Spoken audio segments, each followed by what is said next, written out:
हर हर महादेव शंभु।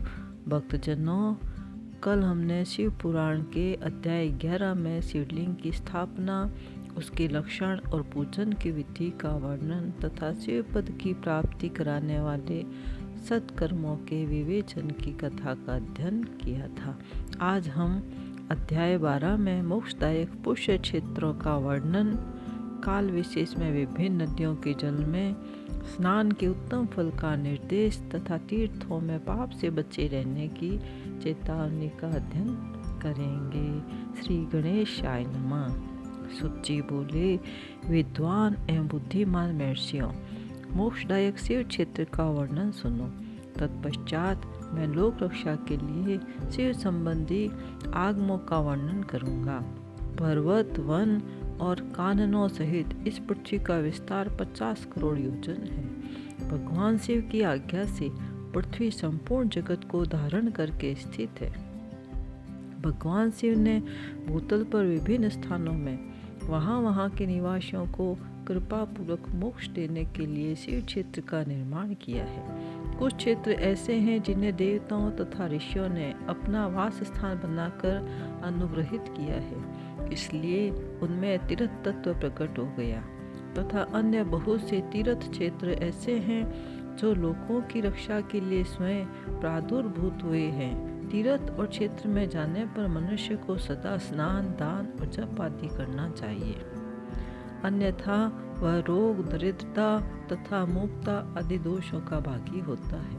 जो मनुष्य इस भारतवर्ष के भीतर मृत्यु को प्राप्त होता है, वह अपने पुण्य के फल में ब्रह्मलोक में वास करके पुण्य क्षय के पश्चात पुनः मनुष्य योनि में जन्म लेता है।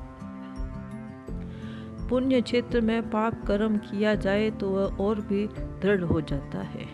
अतः पुण्य क्षेत्र में निवास करते समय सूक्ष्म से सूक्ष्म अथवा थोड़ा सा भी पाप न करें। सिंधु और सतलज नदी के तट पर बहुत से पुण्य क्षेत्र हैं। सरस्वती नदी परम पवित्र और 60 मुख वाली है, अर्थात उसकी 60 धाराएं हैं। विद्वान पुरुष सरस्वती के उन धाराओं के तट पर निवास करें तो वह क्रमशः ब्रह्म पद को पा लेता है। हिमालय पर्वत से निकली हुई पुण्य सलीला गंगा 100 मुखों वाली नदी है। उसके तट पर काशी, प्रयाग आदि अनेक पुण्य क्षेत्र हैं। वहाँ मकर राशि में सूर्य होने पर गंगा जी की तटभूमि पहले से भी अधिक पुण्यदायक हो जाती है।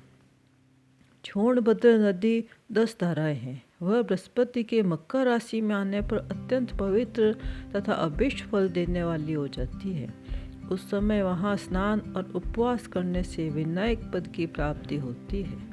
पुण्य सलीला महानदी नर्मदा के 24 मुख है। उसमें स्नान तथा उसके तट पर निवास करने से मनुष्य को वैष्णव पद की प्राप्ति होती है।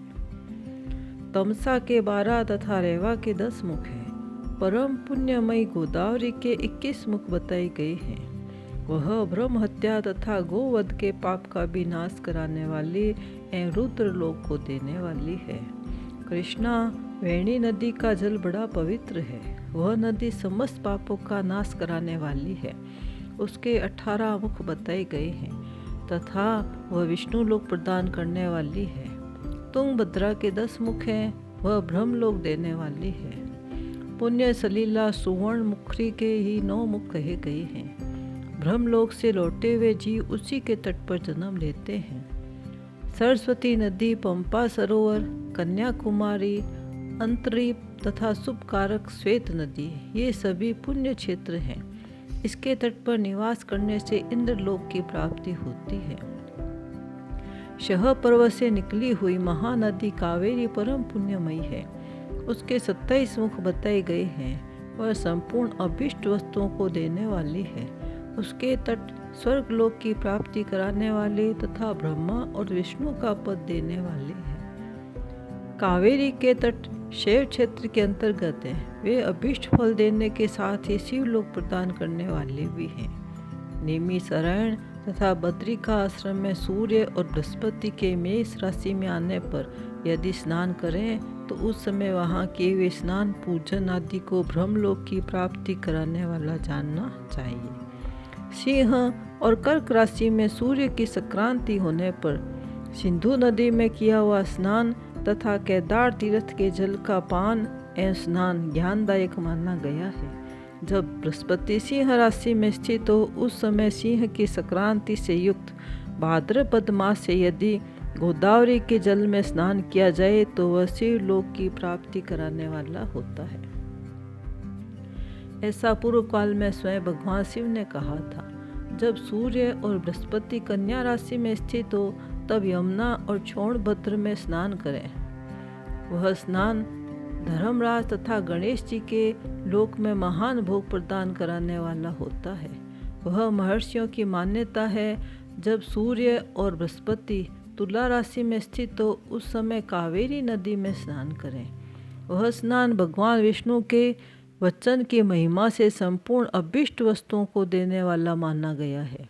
जब सूर्य और बृहस्पति वृश्चिक राशि पर आ जाए तब मार्गशीर्ष के महीने में नर्मदा में स्नान करने से श्री विष्णु लोक की प्राप्ति हो सकती है। सूर्य और बृहस्पति के धनु राशि में स्थित होने पर सुवर्णमुखी नदी में किया हुआ स्नान शिवलोक प्रदान कराने वाला होता है, जैसा कि ब्रह्मा जी का वचन है। जब सूर्य और बृहस्पति मकर राशि में स्थित हो उस समय माघ मास में गंगा जी के जल में स्नान करना चाहिए।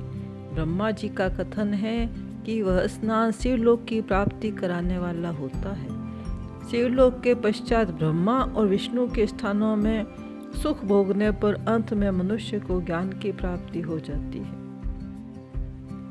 माघ मास में तथा सूर्य के कुंभ राशि में स्थित होने पर फागुन मास में गंगा जी के तट पर किया हुआ श्राद्ध, पिंडदान अथवा तिलोदक दान पिता और नाना दोनों कुलों के पितरों को अनेकों पीढ़ियों का उद्धार कराने वाला माना गया है।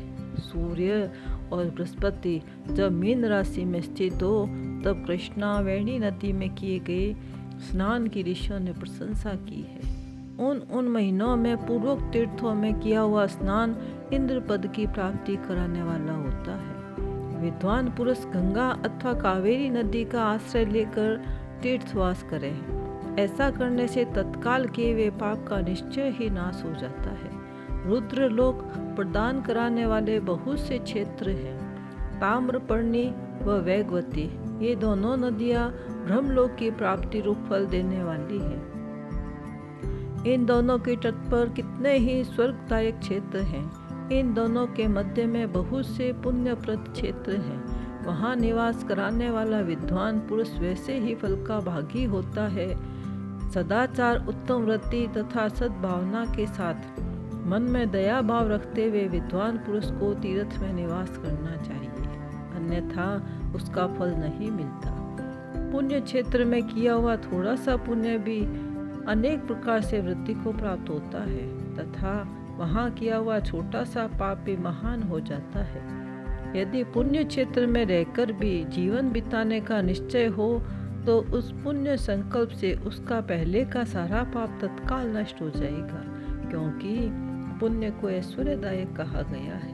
ब्राह्मणों, तीर्थवास जनित पुण्य कायिक, वाचिक और मानसिक सारे पापों का नाश कर देता है। तीर्थ में किया हुआ मानसिक पाप रजलेप हो जाता है, वह कई कल्पों तक पीछा नहीं छोड़ता। वैसा पाप केवल ध्यान से ही नष्ट होता है, अन्यथा नहीं होता। वाचिक पाप जप से तथा कायिक पाप शरीर को सुखाने जैसे कठोर तप से नष्ट होता है। अतः सुख चाहने वाले पुरुष को देवताओं की पूजा करते हुए, ब्राह्मणों को दान देते हुए पाप से बचकर ही तीर्थ में निवास करना चाहिए। इति श्री शिव पुराण का अध्याय 12 संपूर्ण। हर हर महादेव शंभो।